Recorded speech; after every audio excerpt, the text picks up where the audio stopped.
Abebulaniya 13:16 naye okukola obulungi n'okukkaanya temwerabiranga. 15 kale mu oyo tuweereyo eri Katonda bulijjo ssaddaaka ey'ettendo, ky'ekibala eky'emitima eky'emimwa egyatula erinnya lye. Naye okukola obulungi n'okukkaanya temwerabiranga, kubanga ssaddaaka eziringa ezo zisanyusa nnyo Katonda. Yesu omulungi yabazibwe. Tuli mu kusinza ani? Ssaddaaka ey'okukola ki? Ssaddaaka ey'omulimu n'ey'okukola obulungi mukwano. Buli bw'okola obulungi bwonna obeera mu kusinza ki? Bayibuli yatugambye nti ebisaddaaka eringa eyo, kitegeeza buli bw'okola obulungi ebeera ssaddaaka. Era obeera oli mu kusinza ani? Mu kusinza Katonda. Basaba n'abanya baffe tetugenda kugwera ku kituuti waggulu. Singa tugenda kugwera ku kituuti waggulu tewabaawo abaakinga, kubanga ng'omanyi nti okwo kwe kusinza. Naye buli yonna gy'otambulira, yonna gy'oyita, oluggi luggule. Mukama tusanye okutambula nga tumukola ki? Nga tumusinza. Yesu omulungi yeebazibwe. Kati wano atugambye nti okukola obulungi. Kati fumiitirizaamu bantu bameka b'okoze obulungi omwaka guno? Obalabye omu babiri be baba 10. Yesu omulungi yeebazibwe. Ne bwe waba tewali era ekiseera gy'ekikola ki? Weekiri oluggi lukyali luggule, okyali mulamu, tonnafa. Yesu omulungi yeebazibwe. Kyansi ekyaliwo. Haleluya.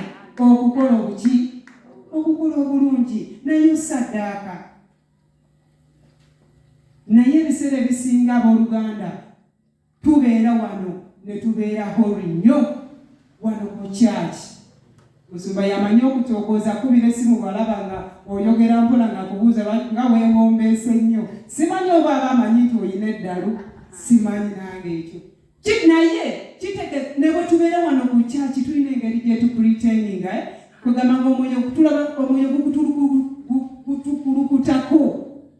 Naye bwe tufuluma ebweru, ekyamazima nga n'ensi tesobola kutegeera nti ono mulokole.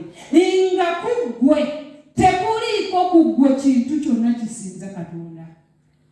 Kuba gwogera omala gwogera enjogera tesinza Katonda. Yesu omulungi yeebazibwe. Ebeera entambula yo nga tesinza ani? Katonda. Kuba kwambala ng'ennyambala tesinza ani? Katonda. Weetegeka bulungi n'omanya nti ku Sande genda ku kyaki kati kannyambale biwanvu nnyo nga Mama Gloria yatatera kwambala bimpi. Kannyambale bulungi nnyo nga Mama Gloria, Mama Kevin kanyambale. N'oyambala n'ojja n'okoona olugatto ng'ojja weewombeese.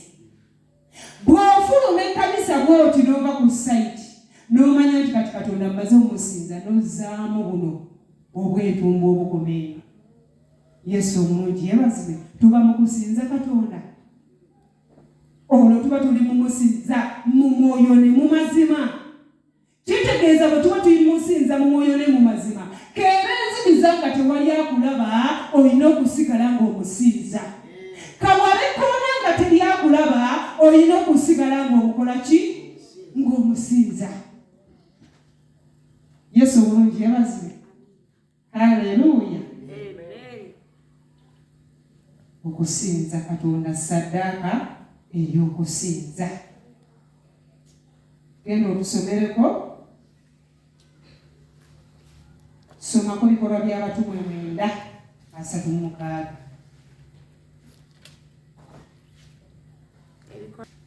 Awo waaliwo mu Yopa omukazi omuyigirizwa erinnya lye Tabisa, okutegeezebwa kwalyo ayitibwa Doluka.